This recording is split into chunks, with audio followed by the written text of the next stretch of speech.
Hello everyone, and welcome to another video. Today we are going to continue talking about the legislative branch of the government, and this video is going to focus more on the Senate. Each one of the 100 members of the upper house represents an entire state. That same thing can be said of only a few members of the lower house, 7 representatives from those states with only 1 seat in the house. Consequently, nearly all of the members of the Senate represent a much larger and more diverse population and a much broader range of interests than do the several representatives from their state. If you look at your own state, at the size, diversity, and major characteristics of its population and at its history, geography, and economy, you will see the point. So if we look at our state, West Virginia, we have 3 representatives, 2 senators. So the two senators have to represent the same number of people that 3 representatives do. So as you can see, a senator's duty to represent their state is more impactful than each representative, meaning each senator has to be responsible to represent more people than a representative does. Election to the Senate. Originally, the Constitution provided that the members of the Senate were to be chosen by the state legislatures. Since the ratification of the 17th Amendment in 1913, however, senators have been picked by the voters in each state at the regular November elections. Only 1 senator is elected from a state in any given election, except when the other's seat has been vacated by death, resignation, or expulsion. Before the coming of popular election, the state legislatures often picked well-liked and qualified men to be senators. On other occasions, however, their choice was the result of maneuvering and infighting among the leaders of various factions in the state. These personalities all spent a great deal of energy trying to gain, and sometimes buy, enough legislators' vote to win a seat in the United States Senate. In fact, by the late 1800s, the Senate was often called the Millionaire's Club because so many wealthy party and business leaders sat in that chamber. Yes, for a good while, the Senate was called the Millionaire's Club because it was just filled with rich people. That was back by the late 1800s, and not really all that long ago. The Senate twice defeated House-passed amendments to provide for popular election. In 1912, it finally bowed to public opinion and agreed to what became the 17th Amendment the next year. The Senate was also persuaded by the fact that several states had already devised ways to ensure that their legislatures would choose senators who were supported by the people of the state. Each senator is elected from the state at large. The 17th Amendment declares that all persons whom the state allows to vote for members of the most numerous branch, the larger house, of its legislature are automatically qualified to vote for candidates for the U.S. Senate. So, it says that they are elected from the state at large, meaning that you can be a senator, you can have both senators from the same part of the state, whereas the representatives have to be from the different districts of the state. You know, you're not going to have multiple representatives live in, let's say, the same town. However, you could have two senators be neighbors, meaning that that's what it means to be at large. It just has to be from the state. It doesn't have to be from individual districts. Or the person doesn't have to be from an individual district, just from the state.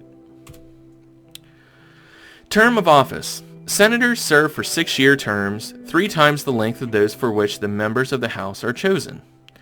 The Constitution puts no limit on the number of terms any senator may serve. The late Robert C. Byrd was first elected to the upper house in 1958 and holds the all-time record for length of service there, more than 51 years.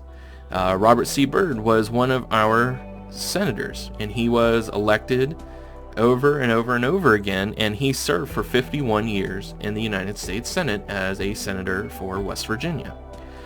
So if you've ever wondered why so many things around the state are named the Robert C. Byrd Highway, or the Robert C. Byrd Bridge, or Robert C. Byrd this or that, it's because during his time in the Senate, he got a lot of funding for infrastructure in West Virginia.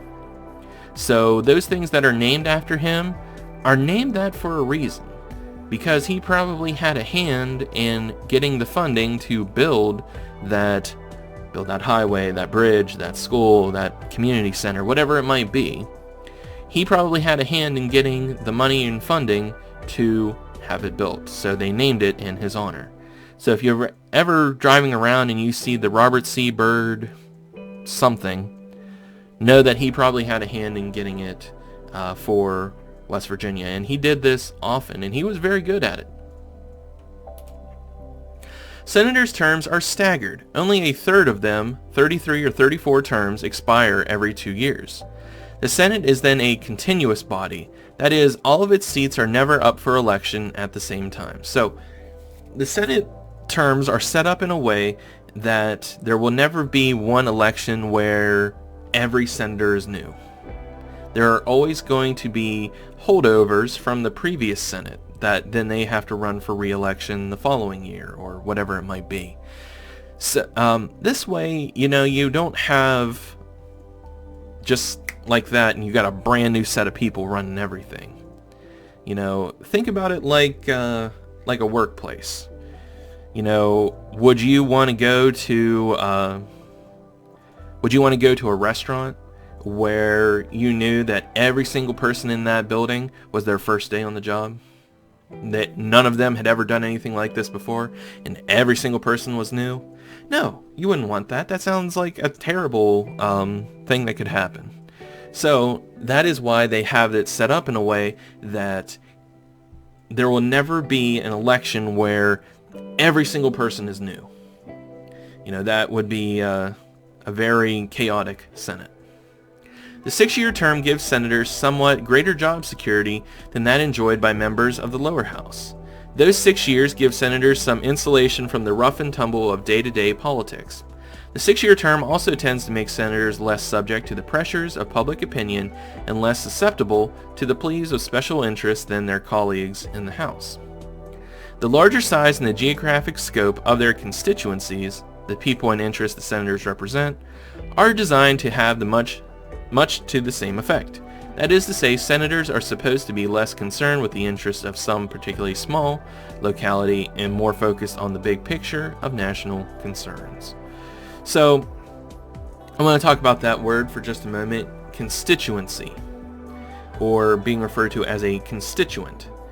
Whenever a person is elected to office, any office, the people that elected them and the people that they are there to represent in office are referred to as their constituents.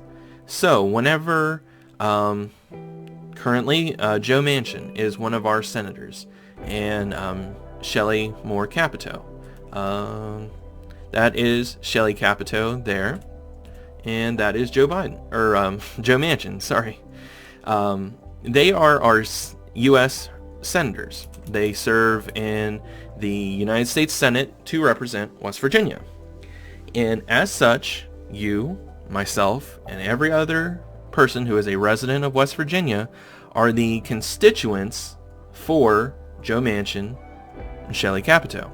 So, they are there to represent us, to make decisions that would be best in line with our best interests, is what their job is. So, if you ever hear a politician talking about their constituents, they're talking about the people that they are in office to represent. The large size of the House generally prevents representatives from gaining as much notice and public exposure as most members of the Senate attract. Senators, and especially those who have presidential ambitions, are better able to capture national media attention.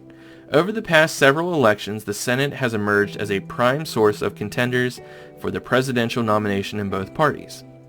Senators also find it easier to establish themselves as the champions of public policies that appeal to large segments of the American people, for example, Social Security or national health care.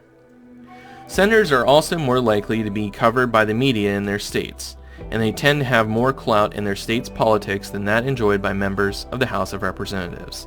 So senators, because they serve for longer periods of time, are typically going to be more known than their representatives.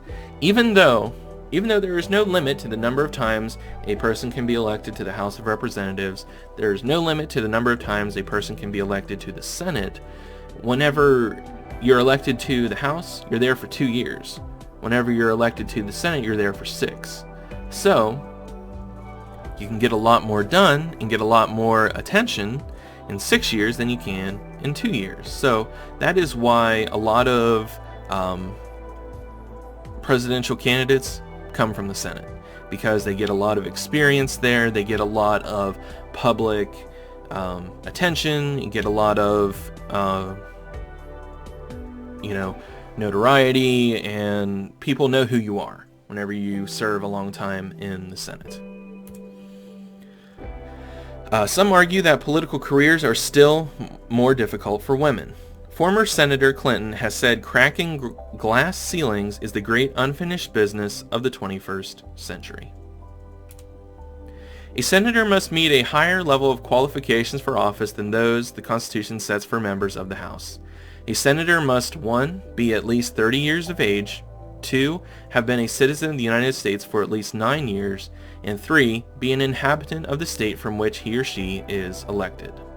Now note, you do not have to be a natural-born citizen to be in the House of Representatives or the Senate, meaning that you can be born in another country, come to the United States, become a citizen, and as long as you are 30 years of age, live here for at least 9 years, and be an inhabitant of the state from which you're elected, you can be a senator.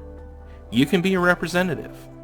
You do not have to be a natural-born citizen. That is a qualification that is only in effect for the office of the president.